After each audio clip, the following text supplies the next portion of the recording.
You there, Frank? How are you, bud?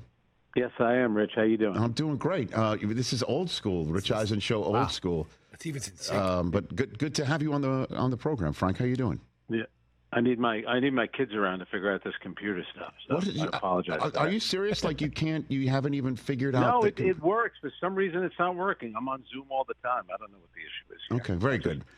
So how is in your estimation right now, Frank? How is the NBA handling what happened this weekend, or they're just happy and moved on? And please talk about the second half of the season right now.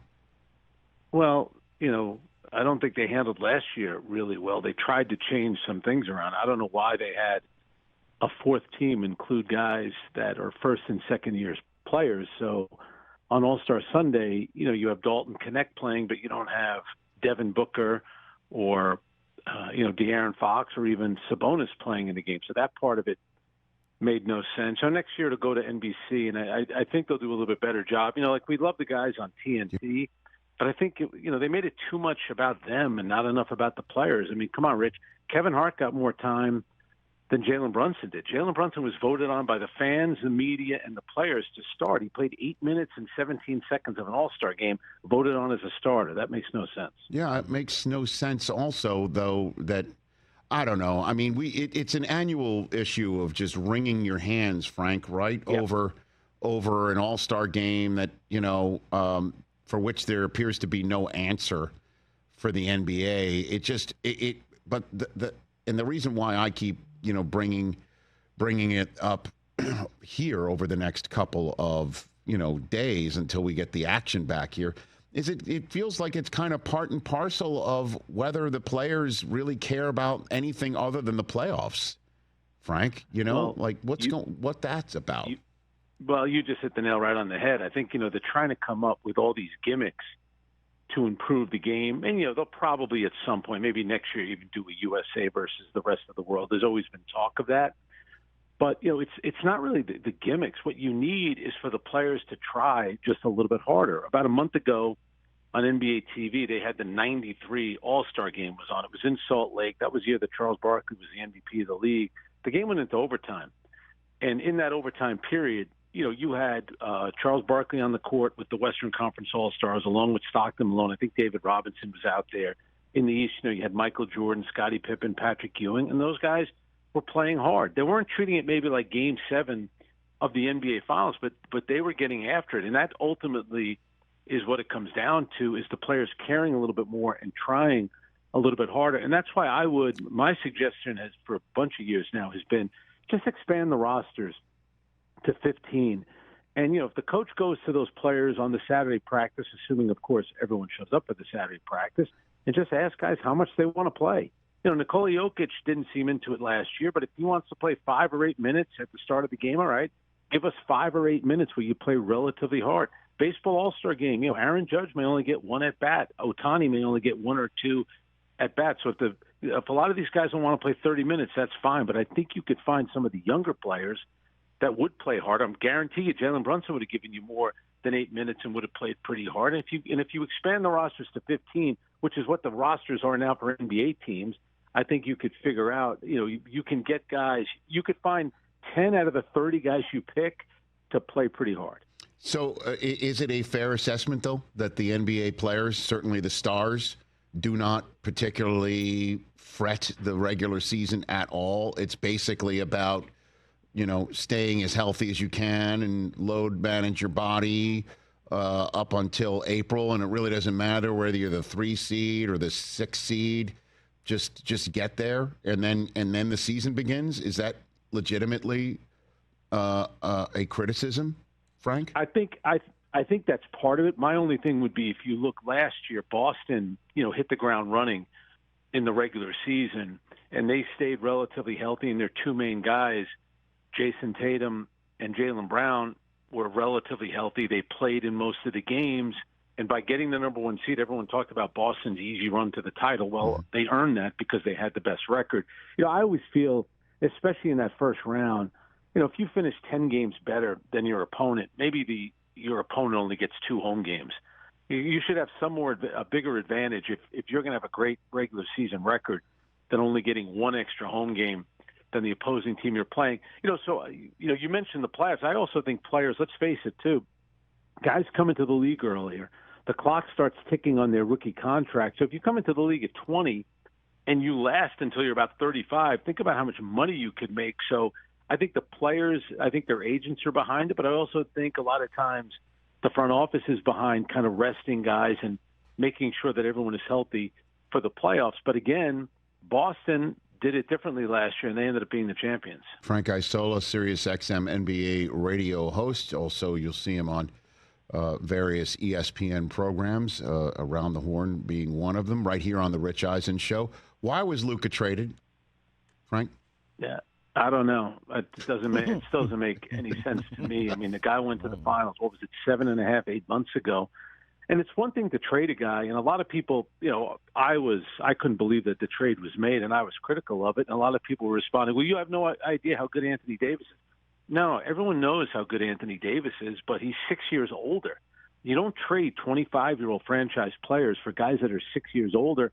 And let's face it, a player in Anthony Davis when he plays is terrific, but has had, health issues before. And sure enough, in his first game with the Dallas Mavericks, he was outstanding for 3 quarters, and the poor guy ended up getting hurt.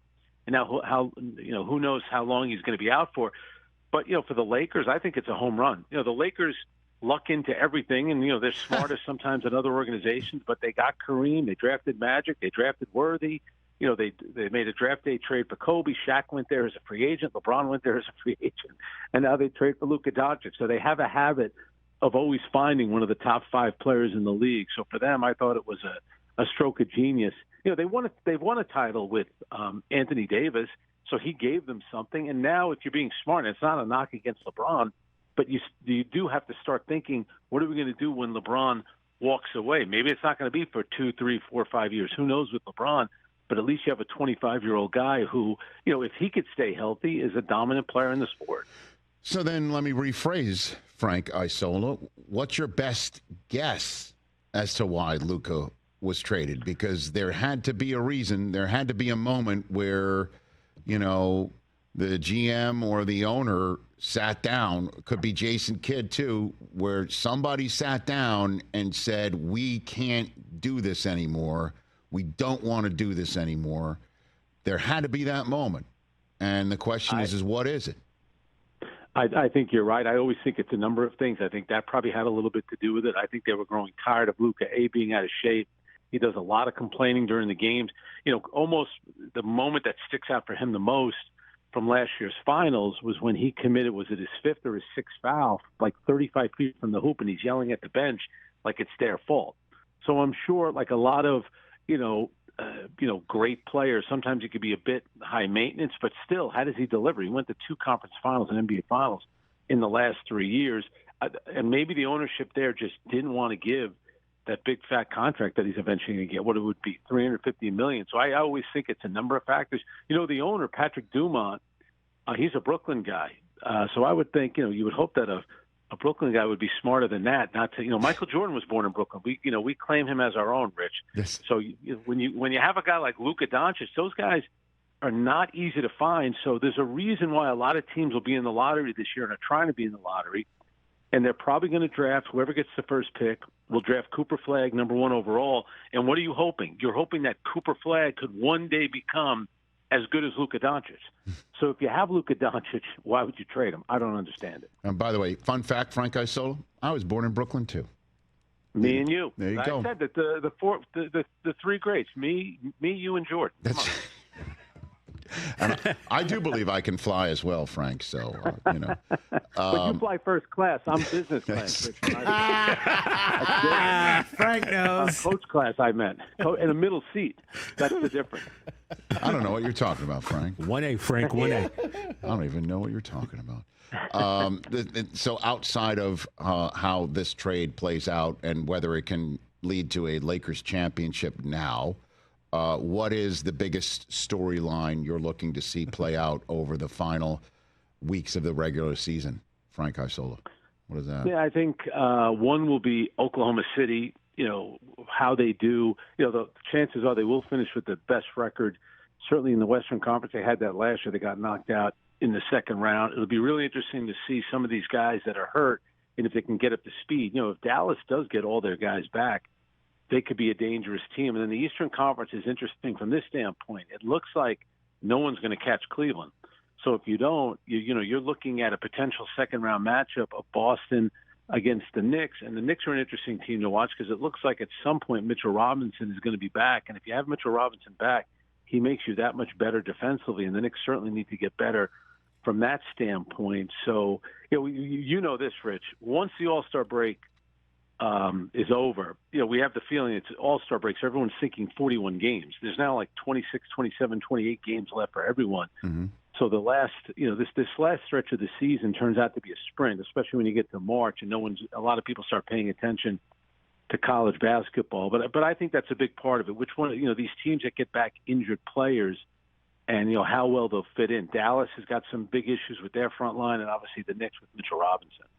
Frank, I appreciate the time, man. We'll figure out the sound issues the next time so I could see your smiling face. I appreciate you. Yeah, sorry about that, Rich. Oh. Next time they serve you a cookie in first class, bring one back for me. I'll be in coach. Row 30. You got it. Hey, listen, Frank.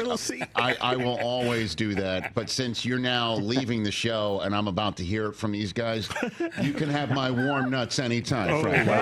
Hey. Well played. I talk Brooklyn too. You know what I'm saying?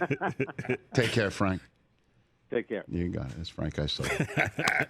I like Frank. Rich is just sitting there. Film Frank as he's walking right by you. This is so good. What can you say? What can you say? Behind the curtain. See, I knew he was leaving me with a problem. So that's why I worked a little blue on the way out the door. Catch the Rich Eisen Show every single day on the Roku channel, 12 to 3 Eastern, for free.